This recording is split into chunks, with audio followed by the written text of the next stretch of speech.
I'm going to call the Marathon County Infrastructure Committee meeting to order. It is Thursday, March 5th, 2026 at 9:02 a.m. Welcome, everyone. Next on our agenda is Pledge of Allegiance. I pledge allegiance to the flag of the United States of America and to the republic for which it stands, one nation, under God, indivisible, with liberty and justice for all. Thank you. Next on the agenda is public comment. David's going to get that set up.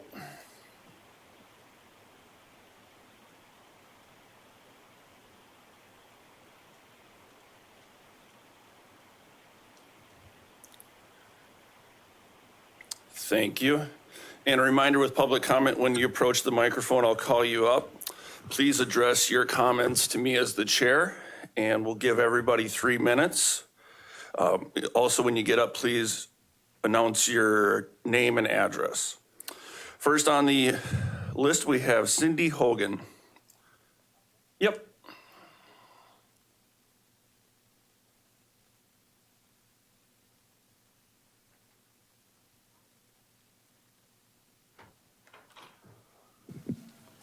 Cindy Hogan, 227824 Grouse Lane. I'd like to thank the Village of Rib Mountain Board in supporting this request, and the 75 plus residents who signed our petition would have liked to be here, but due to work schedules, they are unable to attend. Thank you for conducting the traffic study and evaluating the appropriate speed limit for Highway Double N. Residents appreciate the time and effort the county has invested in reviewing this roadway. However, many of us who live along and regularly use this road believe the study may not fully capture the day-to-day realities and safety concerns experienced by the community. As residents who live along this road and observe its traffic patterns daily, many of us were unaware that a traffic study was even being conducted. We would welcome the opportunity to better understand the methods used in the study and how conditions for pedestrians, cyclists, and residents entering the roadway were evaluated. While the data collected may suggest that a 45-mile-an-hour speed limit is appropriate, numbers alone cannot fully reflect many of the risks and near misses that occur regularly. For example, the data does not capture the close calls experienced by drivers attempting to enter traffic from Boulder Ridge. Similarly, the study does not reflect the experience of bicyclists who share the road. Cyclists traveling along and are frequently passed by vehicles moving at high speeds, sometimes close enough that side mirrors pass within inches of our shoulders. These types of near-miss incidents rarely appear in official statistics, but they do represent the very real safety risks.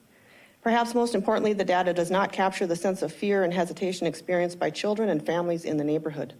Many children need to cross or travel along this road to visit friends or move through the neighborhood. The current speed and traffic volume make these everyday activities unsafe.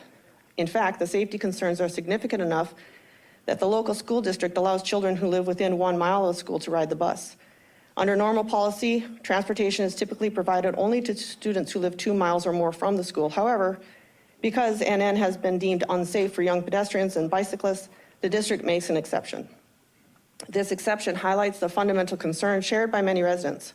If the road is considered unsafe for children to walk or bike to school, it raises serious questions about whether the current speed limit appropriately reflects the residential nature of the area. Another concern raised by many residents is that this stretch of roadway allows passing. When drivers attempt to pass slower vehicles, they often accelerate well above the posted speed limit and enter the opposing lane of traffic. This creates dangerous situations for oncoming vehicles and significantly increases the risk for cyclists and pedestrians. Establishing a no passing zone through this section of NN would reduce these dangerous maneuvers and help calm traffic through the neighborhood, and could be easily accomplished with the upcoming very near future resurfacing project. In addition, a new bike park is scheduled to begin construction this summer, with plans to include approximately 5.5 miles of new trails. This project will naturally attract families, young riders, and recreational cyclists from the surrounding neighborhoods who will want to ride their bikes to the park. However, a roadway posted at 45 miles per hour, where vehicles often travel faster, creates a significant barrier to safe access. While the upcoming construction of the bike park, bicycle and pedestrian activity in the area is likely to increase in the near future, as the county considers long-term transportation planning and recreational access, this may be an appropriate time to reevaluate whether the current speed limit and passing conditions on this section are compatible with expected increase in cyclists and other non-motorized users. If you could wrap up your comments, we're at over 3 minutes. Just 1 second. This is an opportunity for the county to be proactive and address these concerns. Now, helping to ensure the roadways safely serves both current residents and the additional visitors that the bike park is expected to attract. Thank you. Thank you. Next on the list, we have Rachel Butella. I apologize if I mispronounce anybody's name.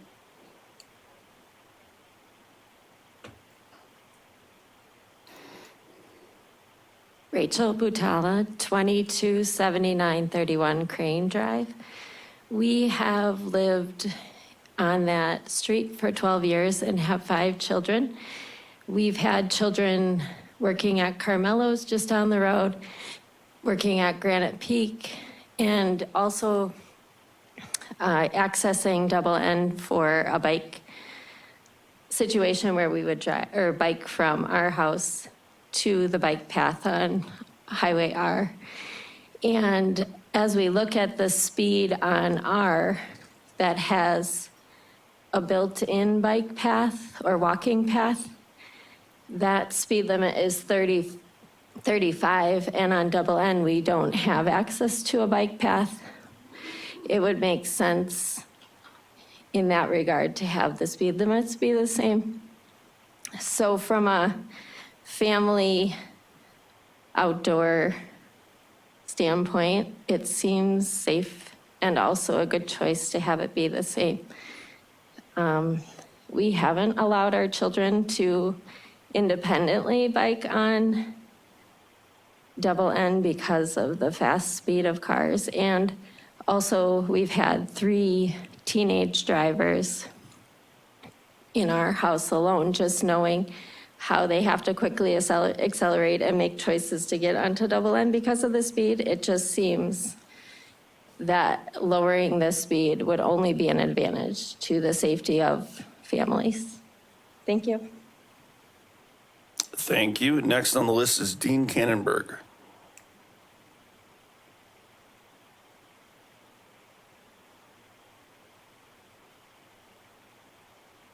Dean Kannenberg, 2278-96 Kraus Lane.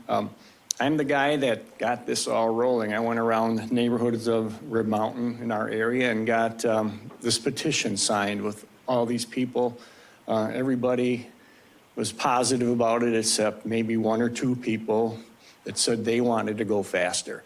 So I've been living in my home for 37 years on Double N, and there was way less houses in that area when I built. And now this is not an agricultural area anymore. This is a residential, and to reduce the speed limit only makes sense. It should go down even maybe to 30 miles an hour, but I raised a family in that house, and now I have grandkids that live on Double N, a half mile from me. I have 4 grandkids, and we love to bike. And I'm very cautious with them because we got to ride and make it to the golf course entrance so we can get off of side streets and safely ride to get to the Highway R bike path. It only makes sense to have this. It's not like we're asking for a big thing here. It's only 1.25 miles of road to be reduced. And with the new bike park coming, as everybody said, I think there's going to be more people wanting to use it. Even since I've lived there, the amount of people that are biking now, it's not like it used to be. I didn't bike years ago when I was in my 30s, but now I'm biking every day as much as I can all summer long. So the biking industry thing is making another comeback. And so just our opinion from everybody that lives in this area, we want it reduced. Thank you. Thank you. Next on the list, we have Barb Newton.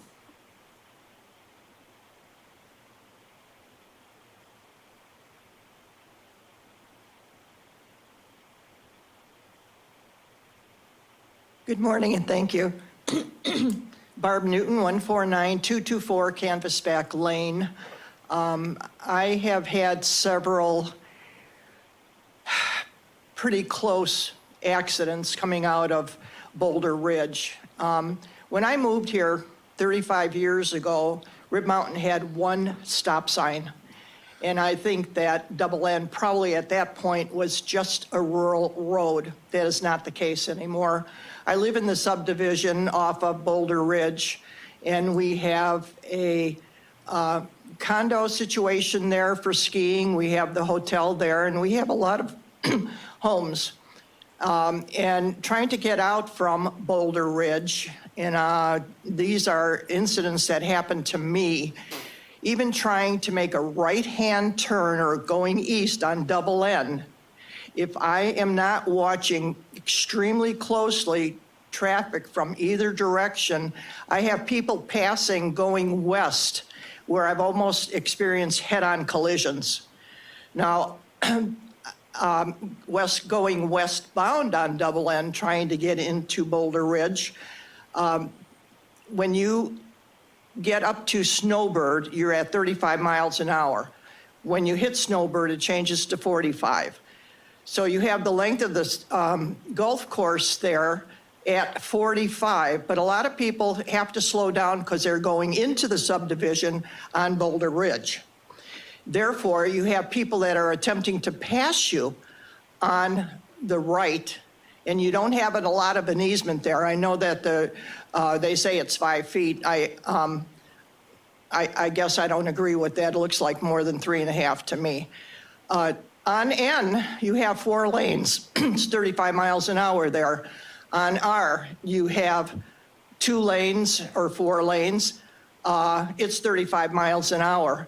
We're very residential, and my feeling is that we should go down to 35 miles an hour. Thank you for your time. Thank you. Next on the list, we have Jeremy Cluse.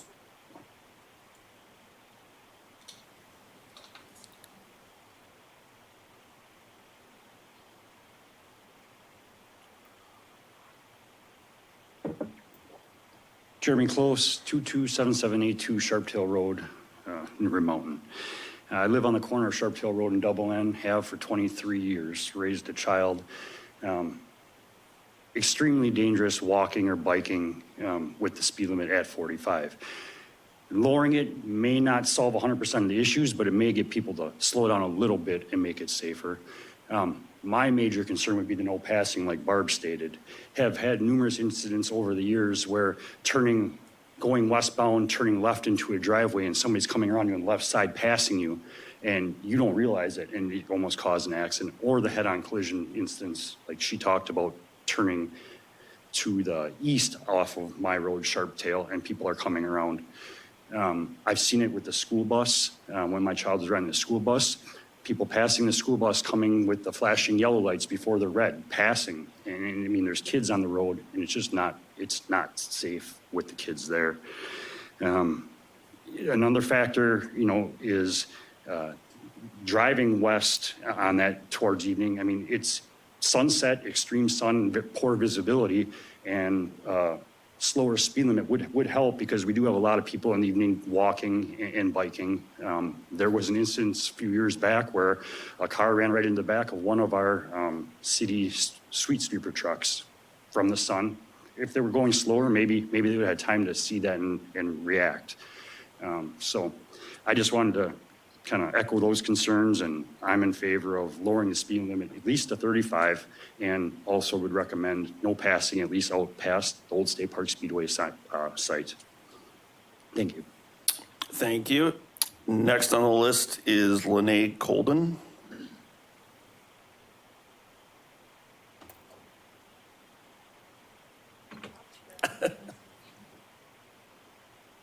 Lene Colden, 148, 325 St. Francis Way. I also live on Double N, and also in agreement of what everybody else has said at this point. I know not on the agenda is the resurfacing of Double N, and would just like to have consideration of the no passing and possibly wider shoulders so that it can accommodate the bikers, the walkers. As Barb did say, it's like a 3 foot and then there's gravel. It would be nice if that was all paved to make it more of a way for safe travel for those people that are walking and biking that path as well. So thank you for the considerations. Thank you. Next on the list, we have Ward Burgess.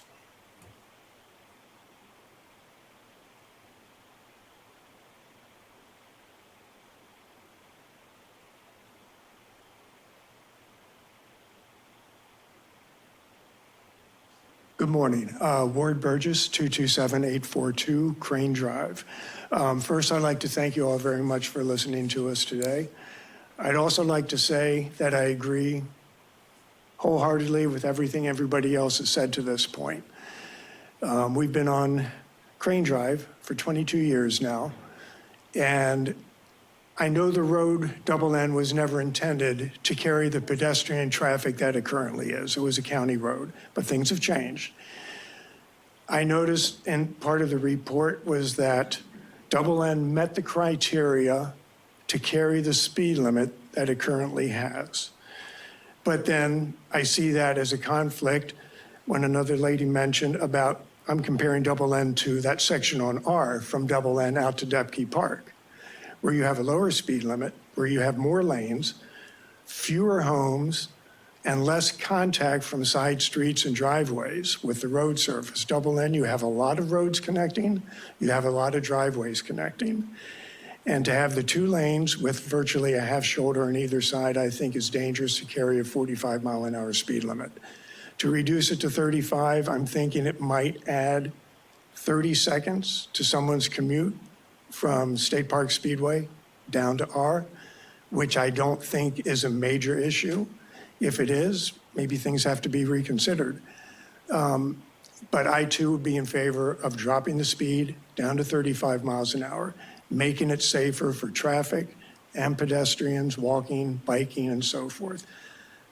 Just basically getting ready for more and more in the future as more people want to use major roads not designed for pedestrians or for cyclists or for recreation. But if there's a way we can bring it in now to make it safer for everybody, I wholeheartedly agree with that. Thank you very much. Thank you. Next on the list, we have Galen Roden.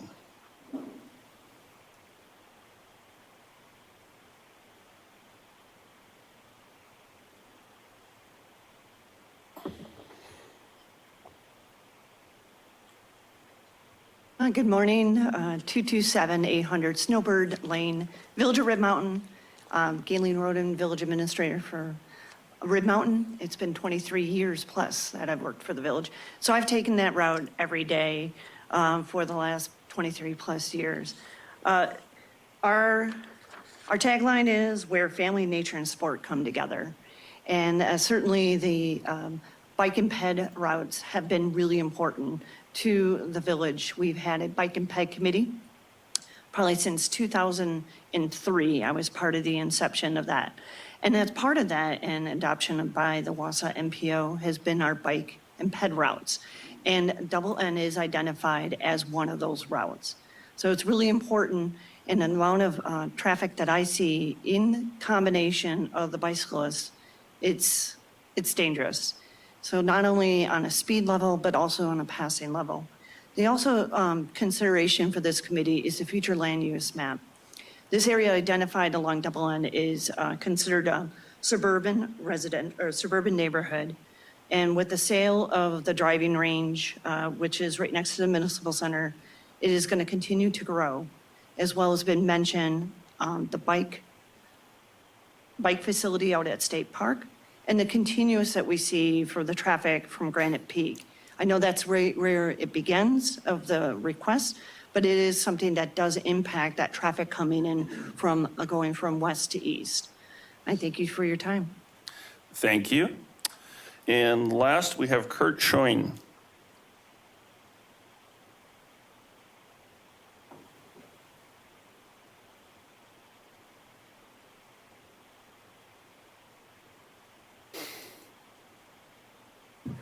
Good morning, Kurt Shane, 227-800 Snowbird Avenue. I'm the Director of Streets and Parks for the Village of Red Mountain. I'm going to read from Wisconsin State Statute 346.57, Subchapter 9, Speed Restrictions. Definitions. Paragraph B, semi-urban district means the territory contiguous to and including any highway or on either side of the highway within any 1,000 feet along such highway, the buildings in use for business, industrial, or residential purposes fronting thereon average not more than 200 feet apart, or the buildings in use for such purposes fronting on both sides of the highway considered collectively average not more than 200 feet apart. There's a parallel subparagraph that says if it's over 200 feet, it's an outlying district. The data in the Clark-Dietz report identified 5 segments that were roughly 140 feet. That's clearly under the 200-foot threshold. And collectively, that whole area from Red Wing to Boulder Ridge is 180 feet, which is also clearly in the semi-urban district definition.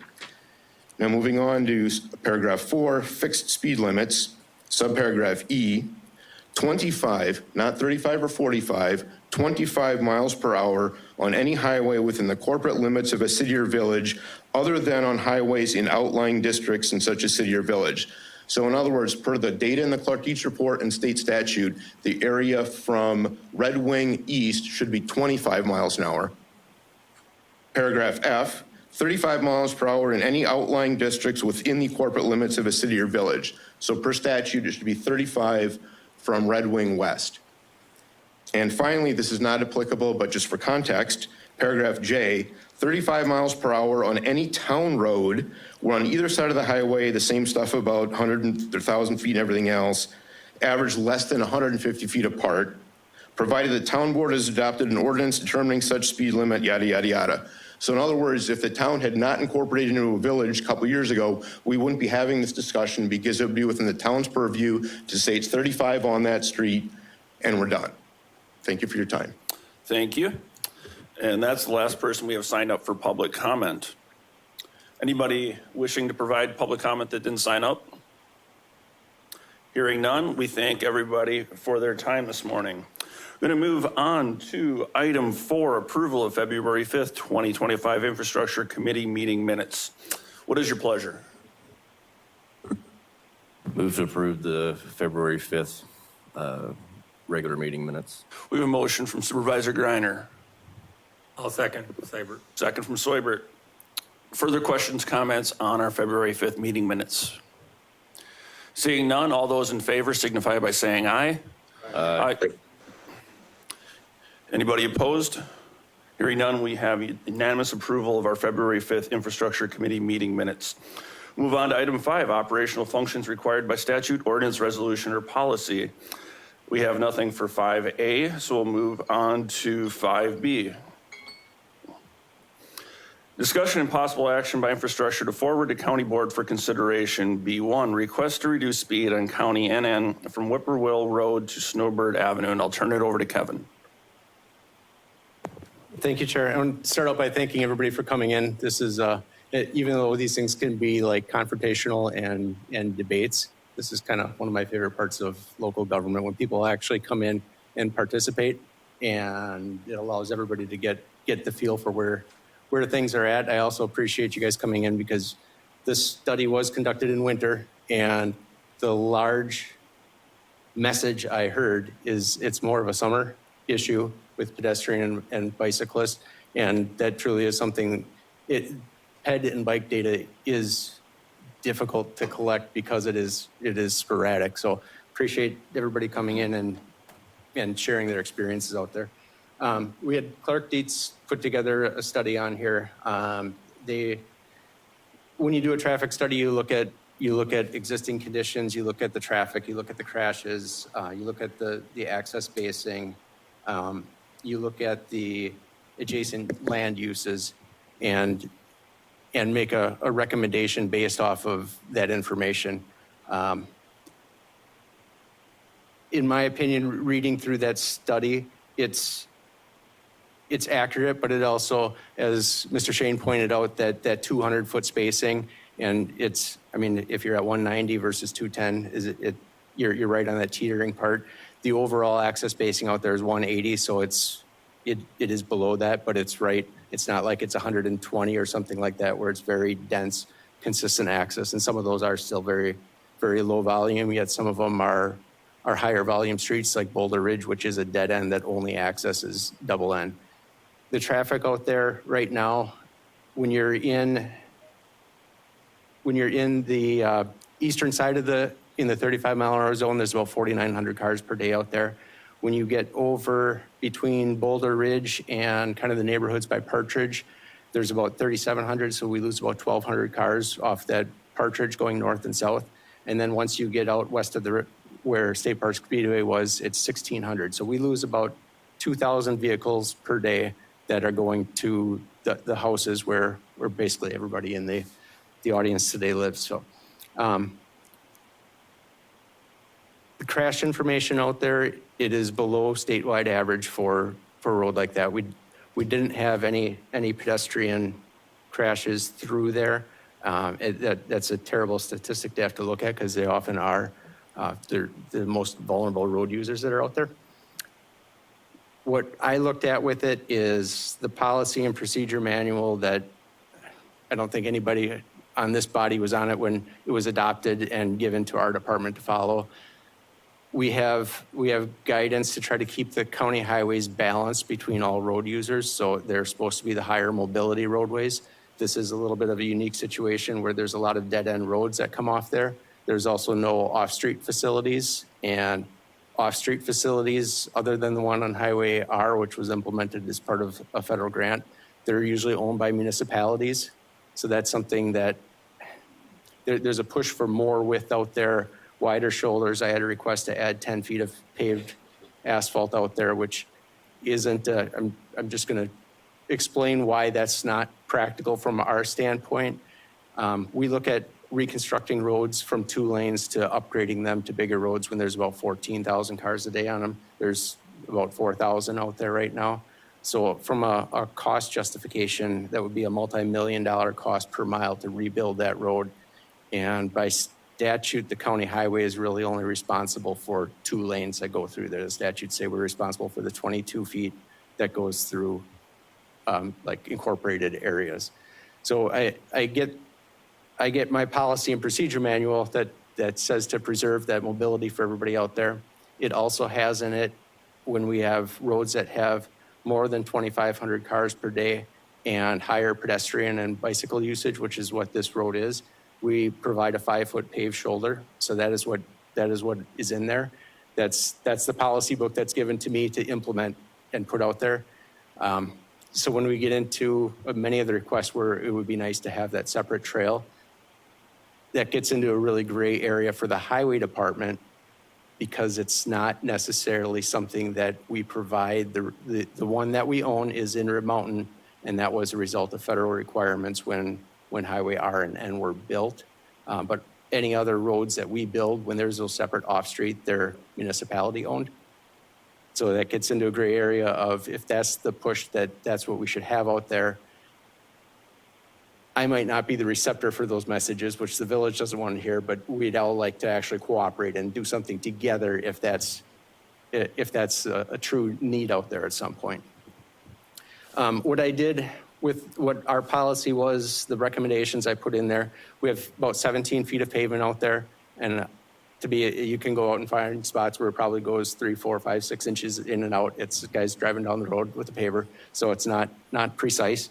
But on average, we were actually a little over 12 feet on some of the lane widths out there from the center line out to the white line. And then it's about 5 feet of a paved shoulder that is out there. What I put in for recommendation is a little bit of a traffic calming measure. We can pull that lane width in. A lot of our roads, we stripe them around 11 to 11 and a half feet to give a narrower feel. 12 feet is what you get on the interstate for a lane width. It's a common lane width because it allows for larger vehicles and things out there, but it also does give our drivers a feel for a wide open road. So what I was proposing in there is with this resurfacing to pull that lane width in. I also put in there to widen out the lane markings. Right now they're 4-inch wide, and after getting beat up for years and years out there, some of them are probably chipped off in 3 inches, but they're placed at 4. I put in there 6 inches, which actually gives drivers another feel for reduced lane width for a traffic calming measure. One thing I did not put in there was the no passing zones. I missed that in my recommendations, but there's 3 different sight distances that we use for no passing zones. And typically our contractors go out and run with their basic 55 mile an hour. I don't know that that's the case on this one, but my guidance to them would be to use the most conservative, lay it out, and then look at those. I don't have any opposition to going where like Boulder Ridge is, where there's one point of entry for a whole neighborhood there and making that a no passing zone through there. I think that would be a reasonable measure to incorporate with this project. The other parts, development is a tough one. There's the bike park that's being built out there or planned out there. I get hesitant on doing stuff before it exists so that we can actually look at it. We have a few spots that predate me, but where we anticipated some growth and things happening, and we literally have storm sewer built in the ground that's underneath grass right now, and it's now 20 years old, and it's still out there because we built it because something was going to happen, and then it didn't. I'm not saying the bike park isn't happening, but I like to wait and see what those things are a little bit and actually get them built and open and in use before we make a change for that.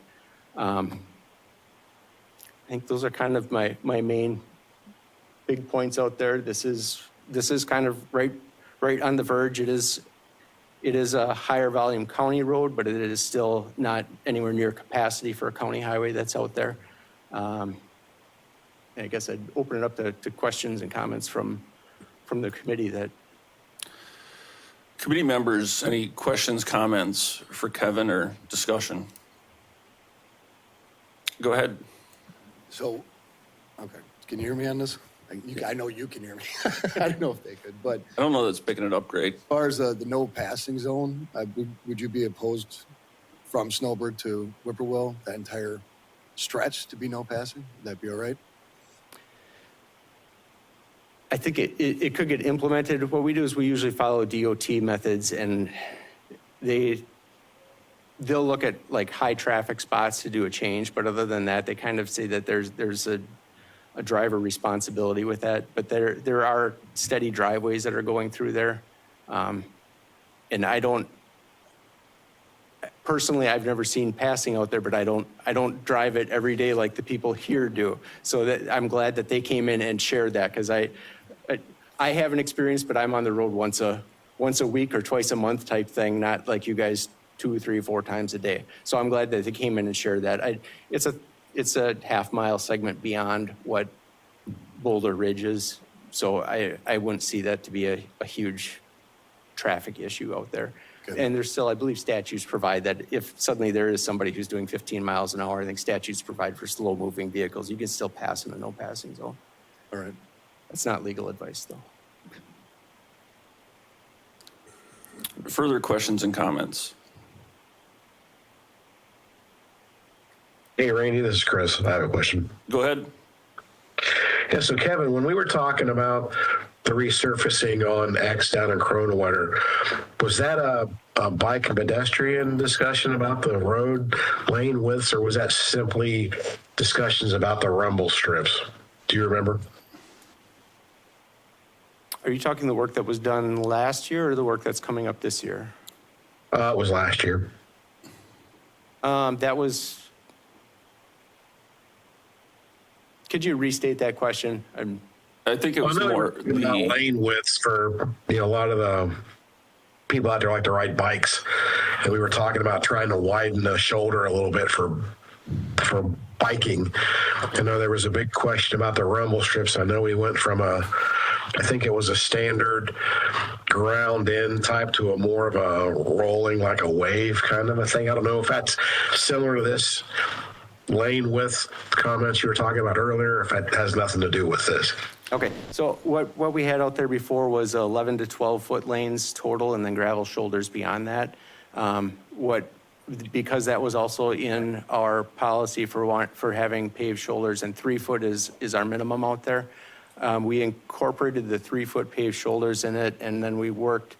Normally, we would have had an 11-foot stripe on that and the shoulder rumble strips at like 12 feet, and that would have gotten us very tight on that.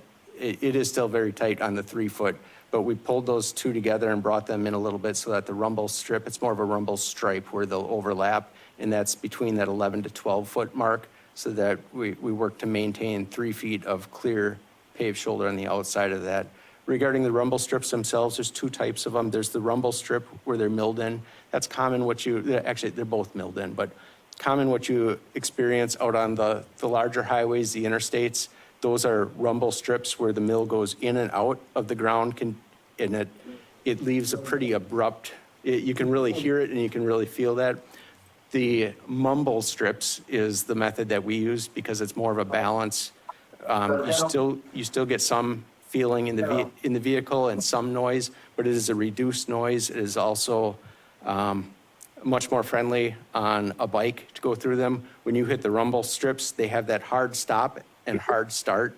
Those are pretty abrupt on a 90 PSI road bike tire, where the mumble striped, it goes in the ground and it stays in, so it's more of a wave action. You still feel it. It's not pleasant to drive down it, but it is far less impact on a bicyclist, as well as for the neighbors who live next to it because it's quieter. Okay, I just wasn't sure if there was some comparisons that we could use for this discussion or not. So thanks. Yeah, I think that goes back to a 2024 discussion when we were talking about mumble versus rumble strips and widths. So further questions or comments?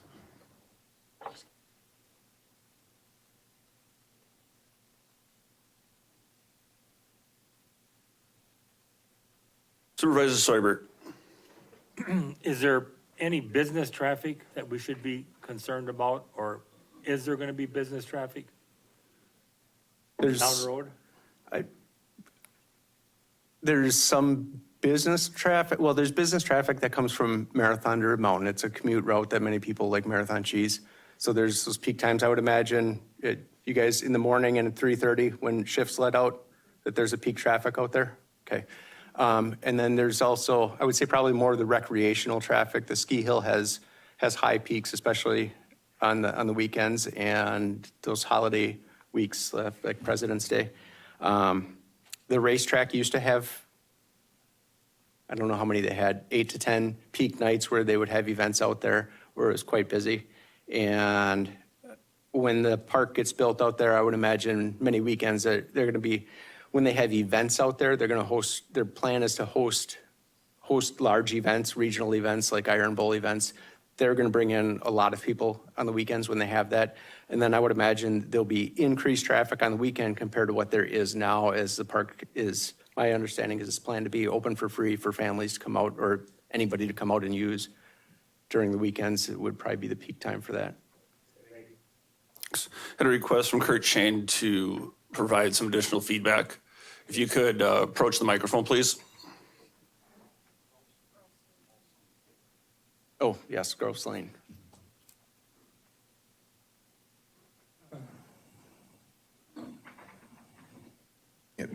Thank you for letting me to come up again.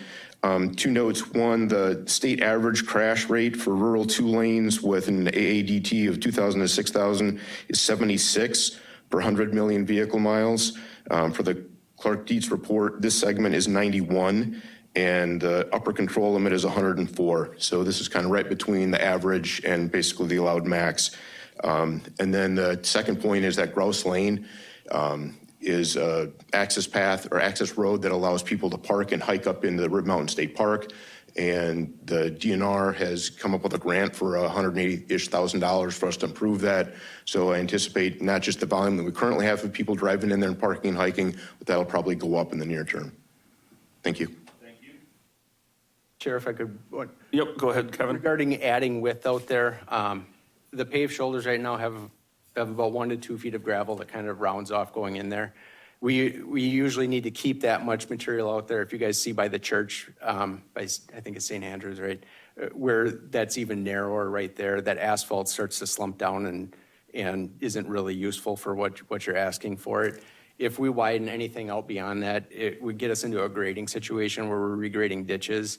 And what happens in our world for that is if suddenly you're pushing things out like that, we end up having to build it to new construction standards, and it simply won't fit. That would be real estate right of way widening out the whole roadway to add anything beyond what is out there on a regular basis. So it's not as simple as pushing the paver out a little bit further, unfortunately. When we were on like Highway X where there was 5-foot shoulders, we could take that and make 3-foot paved and still have that 2 feet. We use that 2 feet of structure on the outside to hold the asphalt in. Otherwise, you get on that far outside edge, the roads usually start to move a little bit differently and that asphalt kind of slumps down and fails anyway. So we try to keep that gravel buffer on the outside. Further questions, comments from the committee? I think one of the things in question, Kevin, for you would be timing of the study and everything. Obviously, there's very seasonal traffic with the ski hill and future uses out there. And obviously in the summer, I think that area probably sees a lot more traffic from local residents, just generally speaking. In Wisconsin, when it's nice out, people want to get out more. How do you think that would affect the speed study in terms of the seasonality of when it takes place? I think the key would be to working, I believe, some of our park and recs, they've done some studies where there's special counters that can actually gather information for what gets used for bike ped. I know I've seen them on some separate trails. We have some hose tubes that can kind of work, but they're set up for cars. I could kind of set them up and try to get some data on that. I just don't know how well it'll pick that up, where they've used some other counters out there where you set them up and they collect trail information. I would have to dig into that. I'm not opposed to doing that, when we get into May and everybody starts to get back outside. It would definitely present a different piece of information with it. Thank you. I saw one of the other recommendations included cost for permanent radar. That's a one-time cost. Yeah, we have it's a radar feedback sign. There's one currently on Partridge, and I believe the village owns that one. We have a couple portable ones. They're battery charged, so we charge them up, put them in a place for a week. Battery dies, we bring them back in and move them around. They work good to be something different for the drivers. When drivers see the same thing over and over. Dynamic things work better, like the radar feedback sign, but like if you put up a sign that says a deer crossing, after a little while, it's camouflage. They drive past it and they change their driving when they see a deer, not when they see the sign. So we have one of those radar feedback signs. It's a more expensive unit because it comes with a solar panel to charge it. And I think we've had that one for 3 or 4 years and there's been zero maintenance with it, but they run about $5,000. Thank you. Questions, comments from the committee? What kind of direction do we want to provide? Go ahead. I'd like to make a motion. Given the request made by the village, the presence that we have in the room, and the petition by the residents to reduce the speed from 45 to 35 from Snowbird to Whippoorwill Road. In addition, I'd like to request an increased law enforcement for a period of 60 days during the transition, adding no passing zone in that same area, and narrowing the lanes per the commissioner's recommendation. We have a motion on the table. Do we have a second? I'll second that. Second from Supervisor Greiner. Further questions, comments on the motion on the table? Kevin, do you have any thoughts on the motion? No, it's a gray area. It's right at that verge. Okay. Supervisor Seubert. We need to add lane width to that? He has it per the memo. Yep. Leave it as is under that. As I recommended in the memo, to reduce that, to bring it down. That'll give a little bit extra, take a little bit off the travel way and put a little bit more on the paved shoulder. Further questions, comments on the motion on the table? Hearing none, all those in favor signify by saying aye. Aye. Aye. And those opposed? Hearing none, we have unanimous approval moving forward to county board for a reduction of speed limit, as well as the other items that Supervisor Hardinger had included in his motion. So that'll move forward to county board. Yep, and I would plan, we can do the speed limit. I would ask that we don't do anything with the no passing zone until we get into the road work. I don't know if you had that in there, but it would be okay, perfect. I just didn't want to spend the money twice. Thank you. We'll move on to our next item on the agenda, which is item 6, educational presentations and committee discussion. 6A, highway commissioner updates. Number 1, information regarding development of a trucking facility at County Highway XX and Trailwood Lane. Thank you, everyone. Okay, we'll let the crew depart.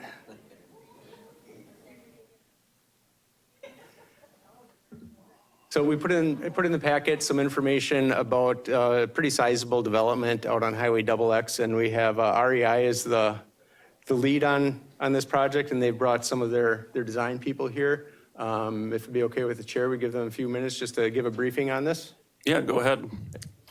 you want to approach the podium, yeah, if you want to just head over to the table, just so you're in front of a microphone.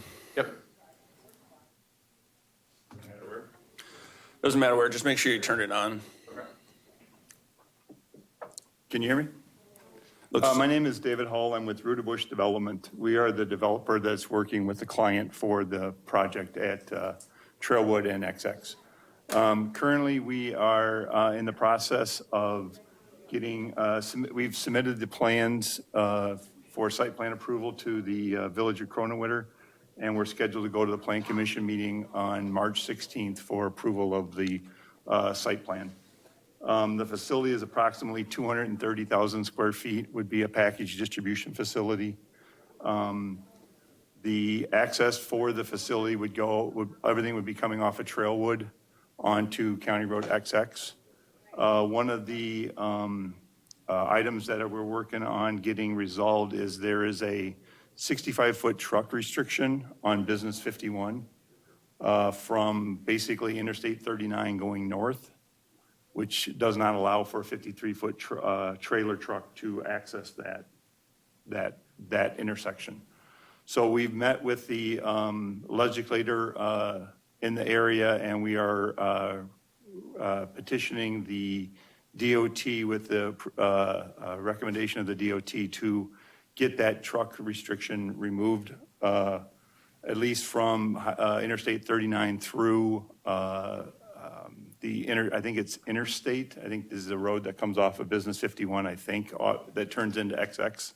I don't remember what the name of that road is. Because does XX go all the way up to Business 51?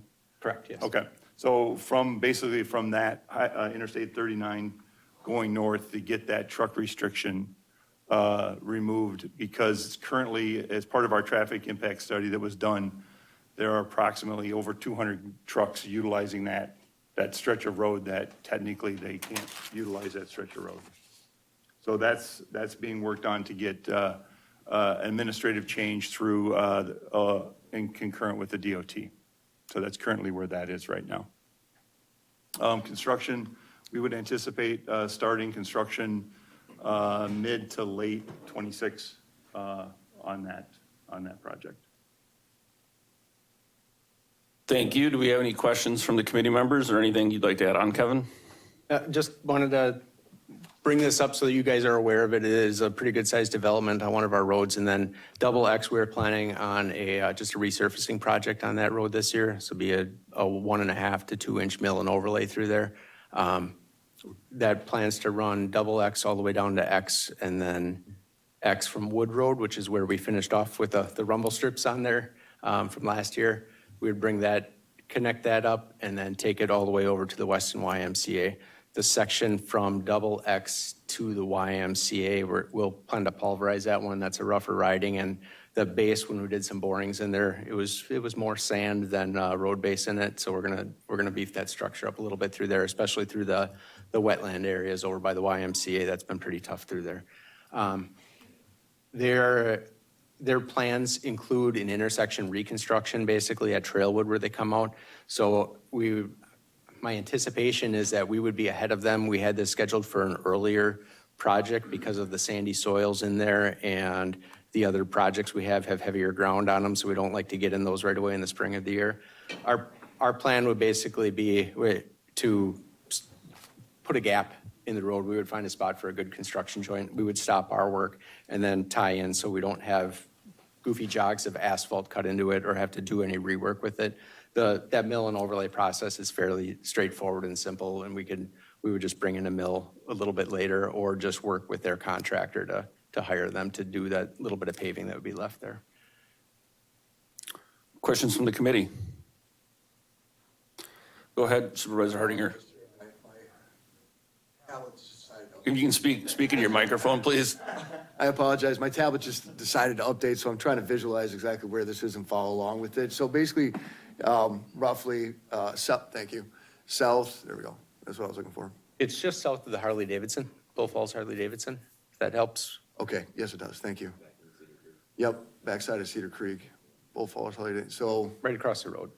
got it. Okay. And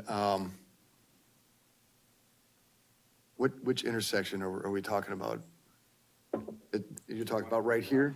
The one on the left of the red box. Got it. That's Trailwood. That's where the improvements will be, will need to be done so that those 53-foot. Okay. So those 53-foot trailers, that would be turning. Fairly sharp Yep. turn, yeah. Yep, so we would be widening as part of the project, we would be widening the turning radiuses on both sides of Trailwood so that the trucks turning right from XX onto Trailwood would not be coming into the oncoming traffic, and then same thing going if they would go off of Trailwood and take a right onto XX. That would be done as well. And are there lights at that intersection? Correct. There are, Yep. okay. And those would be relocated. They'd have to completely reconfigure that. And that would be something the development would be Yep. taking the And the restrictions on the truck trailer length are on which part of this road? It's actually on Business 51, so it's not on XX itself, it's on Business 51. So when you exit off the interstate onto Business 51 and you try to go north, that's where the 53-foot truck restriction is. Got it. Or actually 65-foot truck restriction, which doesn't allow for a 53-foot trailer, basically. Right, I understand. Yeah, and I think from what you guys had looked at, that probably isn't being enforced the way it is It is now. not. Yeah. It's currently not being enforced. No. And when we met with the senator that's kind of oversees the traffic committee that would be sponsoring this administrative rule, he's also the senator in this area, so he was very, very familiar, very aware of yeah, I believe so, yeah. Question in terms of traffic flow from the facility.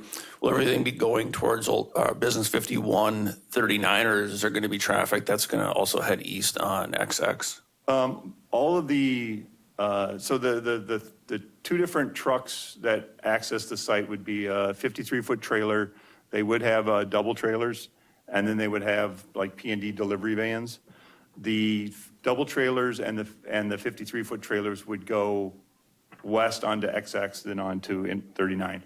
You may have some of the P&D trucks that might be delivering to the residential area that would be going XX to Tower but all the larger semi-truck type of vehicles would all be going XX to Business 51 onto 39. Okay, thank you. Would it be fair to say that many of those trucks going east are probably coming off the interstate now and taking that same route? Correct. So it's not new traffic? Further questions or comments? Go ahead, Supervisor Griner. Okay, so my question is, if they are unable to get the ban on semis taken off in Business 51, that would almost assume that they would have to go XX to X and come in the back way, correct? Even though that's in place already, we know it's not being enforced. I mean, there's semis that go through there very often, but if they're unable to get access to it, they would essentially have to go on county roads, double X to X, up to 29, or down to Mosinee if they went down that way. If they were to do that, with the road being newly resurfaced, do we foresee that being a detriment to the lifespan of the road? I mean, we're not talking that, I mean, how many trucks are we talking coming in and out of this place every day?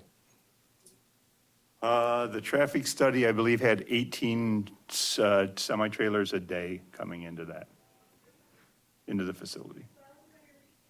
So I guess to answer that, they had looked at that and asked about it, and we have seasonal weight limits on that road, so that was kind of a hard stop if they can't get it approved to come off of the interstate. Class B. It's not Class B, but it's seasonal weight limits, so it's similar to Class B weight ratings, but it's a seasonal weight limit where Class B is usually a permanent situation where people can only deliver to that road. Yeah. So that was. I think that was probably a deal breaker if that was your only way in. Thank you. Further questions or comments? Hearing none, thank you for the update on that and appreciate your time today. We are on to item 6A2, update on urban SDP funds for County Highway X and Ross Avenue. I'll turn it over to Kevin. Okay, we just put the announcement in there. With the urban STP applications come up every 2 years. That's the Surface Transportation Program. These are the federal dollars that we use for building roads. The urban money is used within the Metropolitan Planning Organization boundary, and the rural is used outside of that. This year, there was some, I don't know if it was additional funds, but the way that the the way that it was set up with the applications that were out there, there was money over what was needed to meet kind of the minimum criteria. So the committee split some of that up, and basically we received another $65,000 that was added to our project from 2 years ago for the Camp Phillips Road and Ross Avenue intersection. So that was just kind of like, hey, there's actually some good news that we received some additional federal funding. So wanted to share that with you guys because our MPO staff worked on putting that all together for us. Any questions? Seeing none, thank you for that update. Next, item number 6A3 is update on new highway facility. All right, Mr. Chair. So thank you. The agenda item memo that accompanies the presentation gets into a little more detail, but the presentation here is just sort of a hop, skip, and a jump through where we're at now. I wanted to lead off with the members of the team just because you're going to be seeing a lot of us this month. You know me, Chris Holman, Troy Torgerson, also facilities. He's the project planner on this project. Kevin, we know, and Tyler's also been heavily involved from a end user sort of organizational layout perspective. He's been instrumental in putting the layouts and design together. Ned Dirksen, he's the project architect from Excel, and Joel Stave is the project manager from Myron. Eric Brandt's on here because Joel will be gone later this month, but Ned and Eric will both be at the educational meeting this month for the full county board, where we'll go through sort of everything we know up to that point update, because what we knew for this update presentation is slightly different than what HR Finance will get, because we're just in the same time as information's flowing in through the project. But in any case, there's more to come this month. The site plan overview. So the county and the village of Cronenweider have been working together quite a bit on this, and that's gone very well. It's been a pleasure working with them. We've had lots of the basic conversations about just the project itself, but then identified really creative ideas that would be win-wins for the county and the village through that process. So thanks to the village and their staff for everything that they're bringing to the table. These conversations are happening sort of concurrently to the work that we're doing with them to get the site plan approval process completed through the village, which requires the schematic design to be completed. So a few of those things we worked around were the basics, like where driveways could be and what their ordinance looked like at the time, and if they needed to update it, variances, and a lot of the planning and zoning type things you would come to expect for a project like this. The site plan's orientation itself and its layout has shifted quite a bit through a lot of discussions that really looked at the best options for the highway staff as the users, but also we work with multiple municipalities that come to the facility and thinking of how they would come into the site, you get salts, we would facilitate that process.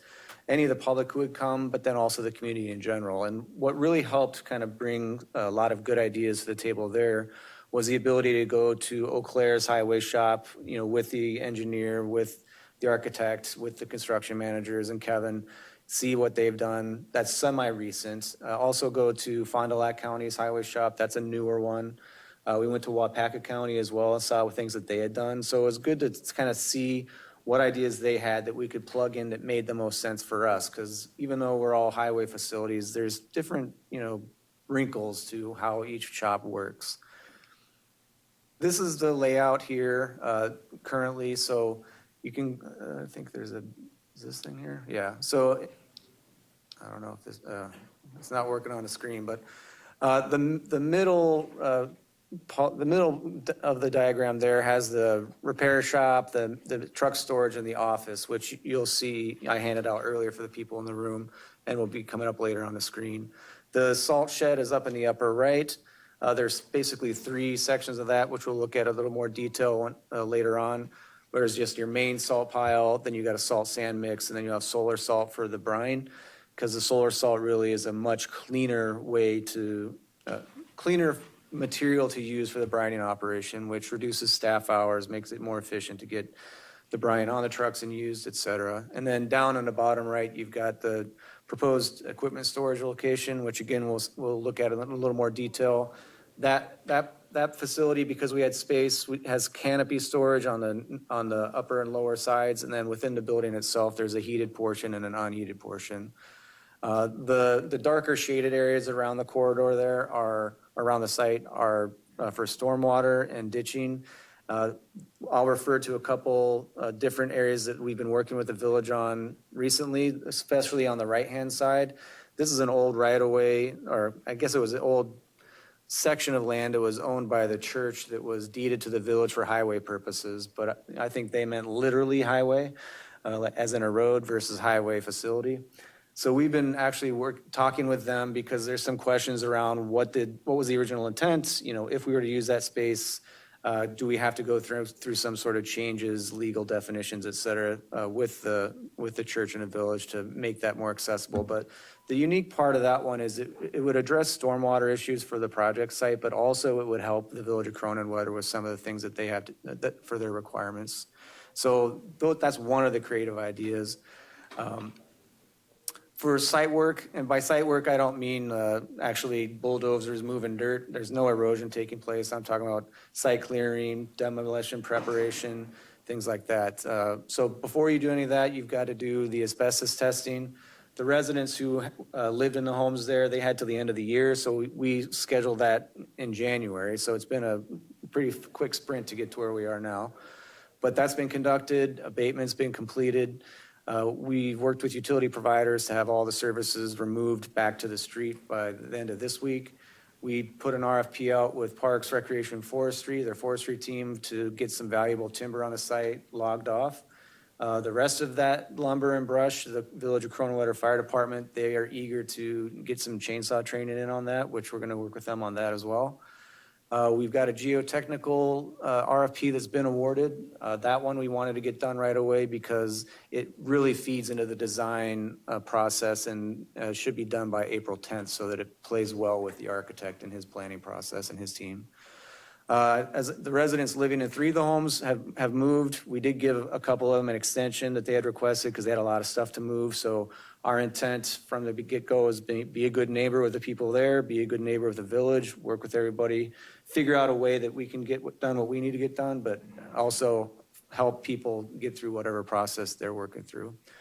There's one last home on the site. That one got through the end of May for their plans, so yet to be seen what will happen there, but we have been planning around that as well. And also, we've been planning a timeline in a way so if we were going to come out to be demolishing structures on the site, we'll do it all at once. We're not going to do it now and then have another mobilization, at the end of May because this one home is there or not there.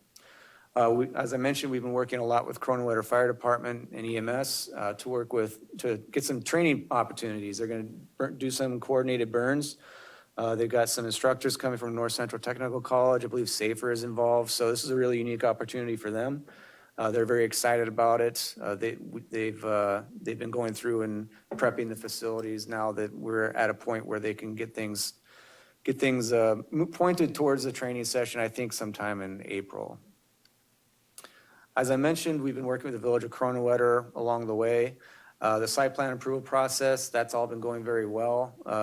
We've been meeting and communicating consistently to make sure everybody's on the same page and also figuring out what's the most logical path, because questions will come up and everybody in the room kind of puts their thinking caps on and says, this is the easiest, this makes the most sense. Everybody's on the same page, let's move forward with that. But a lot of that process obviously is driven by the village staff and leadership and their perspectives, because ultimately that's going to go through their committees and their board. We've discussed their ordinances and processes, the things you would expect. The right-of-way I mentioned for stormwater requirements, that was the one on the right. There's also a 20-foot strip that the village has that was providing access for utilities for the homes that won't be there any longer. So the village is contemplating, do they need it anymore? Do they want to, how would it potentially assist the project in its layout? And so those are a couple areas that are still under discussion. The floodplain does creep into part of the project, so we've had a lot of unique discussions around how to account for stormwater storage in the area, because the floodplain doesn't just look at where our project is, it's looking at the general area around it. So there's a couple different ideas we're looking at there that may assist, the most straightforward way is just raise the grade up where you're at and then accommodate the amount of water storage you need to accommodate per the requirements on your site. If there's some areas where maybe nearby within the same floodplain zone, you could deepen or dig a a retention pond or a pond on a facility, on a property that someone else owns, that could also help balance that floodplain water conversation for that zone. That's still just a conversation point at this point. But we've got our main thrust for how to address it, but we're looking at these creative options. The floor plan overview. So here's a color-coded version of the main shop area. So the upper peach area is the truck storage. So this is one of the huge things for the project, and that right now we can't do this with the majority of our trucks. So the plows being able to park in there extends the life of the equipment. It saves time on getting started because it's not, you don't have cold startups. You don't have to take the plows on and off every time you go out. There's a ton of efficiencies, and we're looking at how to make it easy for fluids, air, water needs for each vehicle can be close by so that you're not having to drive your truck to somewhere to get those things added. So really looking at how to make the truck storage work for the guys who are driving those plow trucks and facilitate what they're doing and save them a lot of time, get them on the road sooner, and so on and so forth. The bottom left is the red, those are the office spaces in the red. And then to the right of that are the repair shops. And so you get the parts shop and a couple other areas that there's been a lot of contemplation about who needs to get through the building, which ways and why. And so that's really informed the design, because there's been questions where people say, well, maybe we'd like to see this, but the question's been raised, well, who's more important to go through that space this way? Is it this person or that person? And those kinds of discussions are happening with our staff and the architects to really get this thing honed in from a schematic design perspective and layout. And Kevin can speak to these a lot more in terms of how he sees it assisting the operational aspects of the department, but we can come back to any of these once we get to questions. This is just a real simple breakdown of the heated storage and the unheated storage for the equipment building. And you see on the top and bottom, there's canopy storage. So because there's the ability to kick a canopy out, you can have some stuff stored outside, have some shelving up along the wall, and then you've also got stuff that needs to be heated. And by heated, I mean not freezing, not 83 degrees. And then also just some unheated storage for signs, things like that, that aren't as big of a deal. But still, having it inside makes sense. This is the breakdown of the salt shed. You can see on the far left, there's 3 orange squares. Those are sort of for gravel, asphalt, some materials that maybe you need on occasion, so you can back a truck in, get to what you need, and then haul away. The blue squares, the biggest blue square is your main salt pile. That's primarily what you're seeing trucks getting loaded up with when they go out for a storm to do snow removal and salt the roads. Then the next one to the right is a salt sand mix. So sometimes salt sand mix makes sense depending on where you're going. And then the far right there, the far right blue square is the solar salt storage with the brining facility right there. So it made sense to have all that contained in the same facility, and then being able to have the brine made there on site and then facilitate getting that onto the trucks that are gonna use it. The construction timeline, the schematic design's complete. It's been completed on time. There's still some work that we're doing because there's some associated work with the site plan approval with the village. But ultimately, that schematic design will be a key component of the site plan approval that we bring to the Village of Cronenweder. Spring to early summer, so from now till, say June, we'll be seeing a lot of the site work. Again, that's not erosion, that's demolition prep, that's brushing, grubbing, clearing. There's a lot of material that were left by the residents that used to live there, so we're doing a ton of cleanup. Highway's been out there this week doing a lot of that. Then the next few months, we'll be focused on a design development phase. So that's taking that schematic design, which still has some baked-in assumptions, and then really honing in on it. And I think the best, if you think of a target, you're on the outer ring of the target with schematic design phase. And as we move forward, you're going to move closer and closer to the bullseye. Once you get to that bullseye, you're at the end of the design development and construction document phase, and you've got all the answers that are possibly known at that point for a conversation. The timeline does incorporate meetings such as this one, county board, et cetera, et cetera. We're very intentional about that. When we first came to the board, we made sure that each step, each phase of this project, we're coming back to you, giving you an update, answering your questions, and getting permission to move to the next phase. Fall 26 is the target window for bidding the project. We had some discussions 2 days ago on we're doing an initial design budget walkthrough, where we may still bid it in fall '26, but then wait till spring to start, because you're not going to really gain anything doing a lot of the earthwork in that early winter phase. And one of the reasons for that is that precast concrete panels have a 10 to 12 month lead time right now. So you could do a lot of that work and then still be waiting. So so you're kind of looking at the major pieces of what would be going into the site to construct it and dovetailing their lead times to make the mobilization of the work make sense. So you're not paying for money for people to sit around not doing anything or just needlessly pausing or accelerating a project. So a lot of thought's been given to how do you make the timeline work the best. And I guess the data, the data centers are the primary driver on those precast panels. So that's a relatively new thing for the industry, I guess. But the number of those going in have really crimped the supply chain on that approach, that material. As I mentioned, fall '26, the same, September, October is the target window for bidding it. Construction, when I wrote this last week, we were thinking we'd begin the actual site work and grading and whatnot late this year, but that is most likely going to get delayed till spring '27. And then substantial completion for the project is targeted for spring '28. Another reason for that is you always have winter operations baked into what the highway is doing. So we wanted to make sure that we weren't going to have like, hey, okay, we're now ready to open in the middle of winter operations. Like making each major phase of their operations fit with when we complete things so that they can get through the 27 winter operations and then just transition to the new facility. This I just put in as a reference point. This is the initial calendar we've put together. You can see what we're contemplating. We're that first long orange bar on the top. That's where we are right now.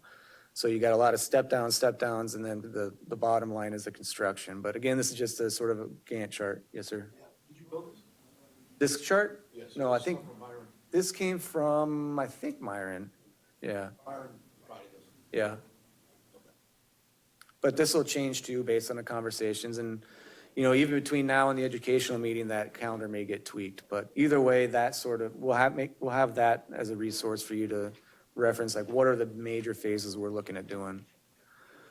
For project budget, we had some preliminary budget discussions this week, which was after the deadline for the meeting. So that's why that information is not in here. The initial number we were talking about, we've already worked a couple $1 million out of. And again, we're in that realm. When we bid this project, we chose $50 million for apples to apples comparisons based on what we were seeing out there with other county facilities. That was a fictional number, but it was somewhat educated based on what we had seen elsewhere. So we're in that ballpark and are working it down.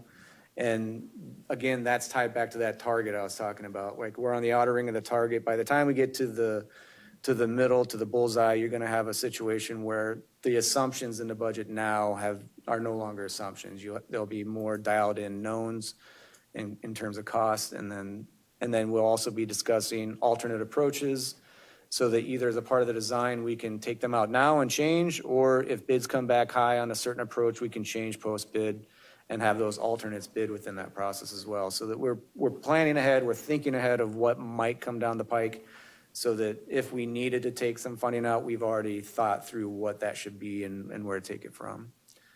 It's very helpful that Myron is currently constructing a highway facility in Green Lake, so their cost estimation is based on what they're buying right now for them. So we are maybe several months behind in terms of overall process, but the data they're getting is not only industry specific that they would be tied into because they're Myron, but also what they're seeing day to day on the projects that they're working on now. So that's helped a lot. As I mentioned, design development phase will further dial the budget in. And then when we get through design development, that'll dovetail with the creation of construction documents, is what you need to go to bid. And then a part of that construction document phase comes with a guaranteed maximum price. So you might remember that from the Regional Forensic Science Center. When we talked about it at the board, we said this is the guaranteed maximum price. That basically locks in the price, all considerations. Anything over that, ends up being something the construction manager would pay for. But that would come back to this, to the committees and the boards later this year. So again, there'll be a resolution going to HR Finance and the board this month to go to this next phase. And then when that phase is completed, say early fall, we would, assuming we move forward, we would bring it back at that point and say, okay, here's where we are now, all the dialed in information. And, you know, if there's questions along the way, in the months between now and then, we can certainly provide more updates. But that's my somewhat long-winded update for you today. And if you have any questions, and I know Kevin, again, has lots of insight in terms of the facility itself. Go ahead, Supervisor Stoibert. Has there been any discussion on the old buildings, the old site, The old highway facility? highway facility? Nothing beyond what the county board and committees have discussed previously. I know we had, I think we had the regional planning individual come to talk about potential housing there. But you know, there's the West Side Master Plan implication, because that's obviously in need of update based on highway, but also the ice arena conversations and some of the assumptions it had baked into it. But no, there's nothing been specifically set out as this is what we're going to do with the old site. That would come back through for you all to consider as well. Okay, and then my second question is, and this kind of stems from the healthcare center. I don't see you have a lot of restrooms on here, or in the healthcare center, you've got to walk almost a quarter mile to find a bathroom. If we don't put bathrooms on this plan for these guys when they're getting out of those trucks, they're going to take a half an hour to walk to where they got to go and a half an hour to get back. We went with an eighth of a mile instead of a quarter mile. Eighth of a mile, but you know No, what I'm saying? what we do is in the cold storage, we don't have water out there, so that facility would not have one. The salt brine does have sewer and water running to it, so we installed just a single bathroom out by the salt shed. So when the guys are getting their salt, they don't have to come into the building. They can use that restroom. The office has two facilities. One is for like the office and the meeting rooms there. The other one is the locker room, which is immediately accessible to their heated storage, which is where 90% of their daily use vehicles will be parked. And then we also have another one within the shop, about halfway down, so that if guys are washing their trucks, there's a small bathroom there that they can walk to. That was The healthcare actually, center, it's a big issue when they've got both rooms filled up with people. Heading down the hallway, heading down and away. oh, you at the go. training facility? No, at the meeting rooms, where the meeting rooms. The meeting rooms, yeah, yep. Yeah, I think that's a little bit different use example as well, because you have more general public and higher volumes where you're going to be pretty consistent with this facility of just employees. Yeah, we have roughly the same amount of people there. We would anticipate a few more meetings in there, but our restroom facilities right now, we just have a single ladies and a single men's, and those are probably triple what we have at the existing facility. How many people do you have in the morning come into that facility loading those trucks? We have about, during peak times, we have about 50. 50. In the You've got- winter, we'll have our 7 mechanics, and we have 17 plow routes and probably about 10 guys. So wintertime, we're split up because we open up the. Oh, I mean, I'm talking like guys come in the morning, guys come back for shift at the end of the day. I'm not really talking about. They're roughly about 30. Okay. Yeah, in the summertime, when we have some seasonal help and our full crew, we can be pushing 50 at that point. Were you able to go with when they went out to Eau Claire to see that facility? Yes. Okay. And as far as how they designed that, and the designer for this is Excel? Is that the architect? That's the engineer? Yes. Excel is the architect. Are they the contract manager? No. Myron's the construction manager. So the company, they'll be the construction manager, and they're also bidding on the project? Myron? Yeah, yes. For construction manager, there's some things that Myron can bid on, but they have to win the bid. They don't get anything guaranteed as part of the project. My question is if they're going to be the construction manager and basically the people enforcing whoever wins the project to make sure that they're held to their standards, do their job, the timeline, because they're the ones that are the field experts on the architecture, the engineering, make sure things are being built to spec, Yep. make sure that there aren't any issues with what's happening on the site, how long it's taking it. Yeah. All the things that go along, as a construction manager would do. Yep. But they're also going to be bidding on the project. The primary purpose they're there for is to manage all the work, all the subcontracting, et cetera. They do bid on a couple of divisions that they do work in general, but again, And I understand we haven't built the bid yet. Yeah, What I'm asking is that we don't, because I'm not going to be a part of that, but I've been a part of multi-million-dollar builds before. Sure. Where your architect or your engineer was operating as your contract manager, not typically your construction company. Because they're a third party that can hold them accountable without having to worry about the inside influences of that company. Yeah, no, I hear what you're saying. Yeah, so the way you get through that on a project like this is we have weekly project meetings, and then there's. I don't think you understand what I'm asking, I'm sorry. I think I understand in the sense like you're thinking they might, be playing inside baseball with their work as Well, it I'm relates just thinking to- back to the Village of Weston when we built that building and we had issues there. Sure.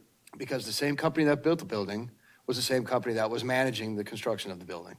Okay. And we had an architectural firm that was outside of it that was supposed to make sure that they were doing their job. Yes, that happens with this.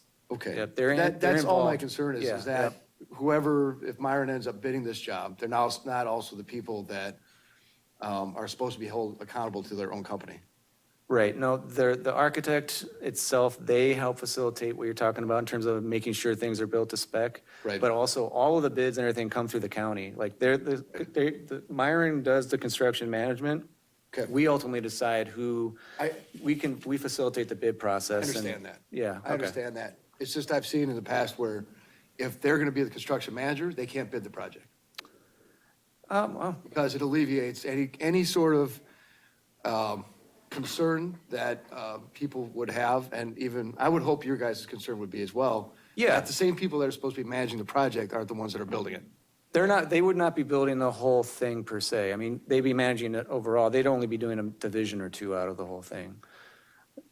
But I mean, they would be managing the subcontractor work, but again, we're intimately involved in all of that. Like, there's no, like, we don't let them go and then nobody's paying I'm attention. not to saying anything. that's what you're doing. No, I know. I'm just trying to reassure you that there's definitely checks. I mean, we turn the screws on people, they do it wrong. If they I redo it. understand it, and I'm coming off of past performance. Understood, That I've been a part of over the last decade. Yep. So Well, and it- some of that's like why we don't do design bid, design builds. Because then you have a very clear Yes, situation where, absolutely. like, this is not design build. Okay, great, thank you. Any other questions from the committee? Hearing none, thank you for that update. We look forward to future updates.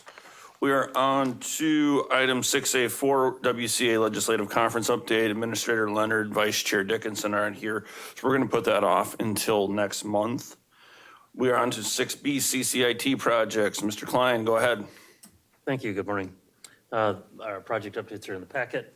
I'll just highlight a couple of key things that we're working on right now. We are making good progress on moving our phone system to the new cloud solution from Cisco. We finished the city. We've almost finished the county, and then we'll be going on to North Central Healthcare in about a week or about 2 weeks. Working with Brian Desmond to help select a new piece of software, to work through the contract side of new piece of software for the Forensic Science Center. Parks Department has a RFP that's out on the street for replacing their Park Rec software. So one of my team is working with them on that. We finished bringing up the new intranet, moving stuff off of our old website onto the county website. That project is pretty much done, although there's some follow-up changes we want to make. This week, they're doing demos of a new scheduling software, which should be used by the Sheriff's Department. The hope is that we buy one that's also used by the City of Wasau's Fire and Police Department. We shared a scheduler in the past. So those demos are this week.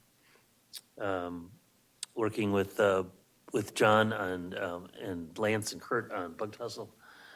We do believe Bug Tussle is probably going to be in front of the county board, probably in the May or June timeframe, to come forward and talk to you guys again. And then we're just waiting for the county credit union to get out of Thomas Street so that we can move all of the rest of the equipment that we have in 210 River Drive and abandon that fiber segment that goes out to Thomas Street. So we did some additional prep work for that last week. Now we're in a holding pattern until the credit union finishes their project, probably in May. Any questions on mine? Questions from the committee? Seeing none, we thank you for your report. We move on to item 6C, CWA and Regional Air Service Fund updates. Go ahead, Brian. Thank you for joining us. Thank you, Chair Pfeiffer. Good morning, and thank you for the opportunity to provide a quick update on the progress we've been making on the Central Wisconsin Regional Air Service Development Fund.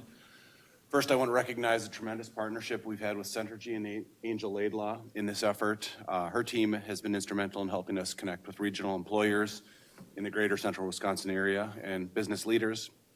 Conversations have been slow but steady, which is how things go, but momentum continues to build. Through those discussions, we now have a soft commitment of an additional at least $250,000 in addition to what the counties have contributed towards the Air Service Development Fund, which is encouraging. Just as important as the financial commitment has been the conversations. It's been refreshing to hear how strongly Central Wisconsin Airport is supported by our regional business community. Many companies recognize that reliable air service is critical for recruiting talent, supporting customers, and keeping our region competitive. A lot has changed since our initial conversation with the county, going back to late summer.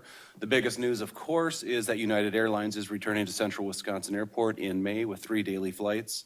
That's tremendous news for the region and honestly one of the most positive air service developments we've seen in a long time. It really validates the demand for our market and that it exists. With this development, our air service conversations have naturally evolved. While the Air Service Development Fund remains critically important, the immediate priority has shifted. Delta service to Detroit is now far and away the top air service priority for the region, and this comes from conversations with, I'll say literally everybody I've had. Detroit would provide access to Delta's global hub, restore connectivity that our businesses have repeatedly told us they need. Our conversations with Delta have been productive, but they have clarified their priorities. Delta has indicated they're not interested in a traditional minimum revenue guarantee, unlike other airlines. Instead, they would like to see a 3rd daily flight to Minneapolis before considering Detroit service. Good news is we can support both of these objectives. Right now, we're working with Mead & Hunt, that's our air service development consultant, Centergy and the Wausau Chamber of Commerce to gather and analyze business travel data that Delta has asked for. This information will demonstrate the level of demand that exists in our region and strengthen the case for additional service, namely Detroit. At the same time, I'm also working with staff at Minneapolis-St. Paul International Airport to explore the feasibility of adding the 3rd Minneapolis Seaway flight from their end. In addition to these efforts, a couple of weeks ago, I had conversation with staff from the U.S. Department of Transportation Small Community Air Service Development Program to discuss whether Central Wisconsin Airport would be a good candidate for a future grant, an additional grant. They indicated that restoration of previously lost service is one of their proposed priorities for this new year's program, which aligns directly with our goal of restoring the 3rd hub to Central Wisconsin Airport. If we're successful in pursuing that grant, SCASDP, Small Community Air Service Development Program, could act as a multiplier effect to the financial commitments we've already had locally and help accelerate the timeline for securing additional air service. So in short, we're continuing to move forward on multiple fronts, strengthening the Regional Air Service Development Fund, working closely with our business community, engaging with Delta, explore the Minneapolis opportunity, and evaluating potential federal grant support. So in other words, we're working every possible angle that's available to us to help improve air service at Central Wisconsin Airport. I appreciate the county's continued support in these efforts. I'd be happy to keep the committee updated as things progress. And of course, please remember to fly Seaway and support the United service. Happy to answer any questions. Thank you. Does anybody have any questions? Seeing none, we thank you for your report and excited to see what's happening out there. Thank you. May 21st. Next on the agenda, item number 7, next meeting date and time, announcements and future agenda items. 7A, committee members are asked to bring ideas for future discussion. And 7B, next meeting date is Thursday, April 2nd, 2026 at 9 a.m. With that being said, we're up for item number 8, adjournment. Motion by Hardinger, second by Seubert. All in favor of adjournment signify by saying aye. Aye. All right, thank you.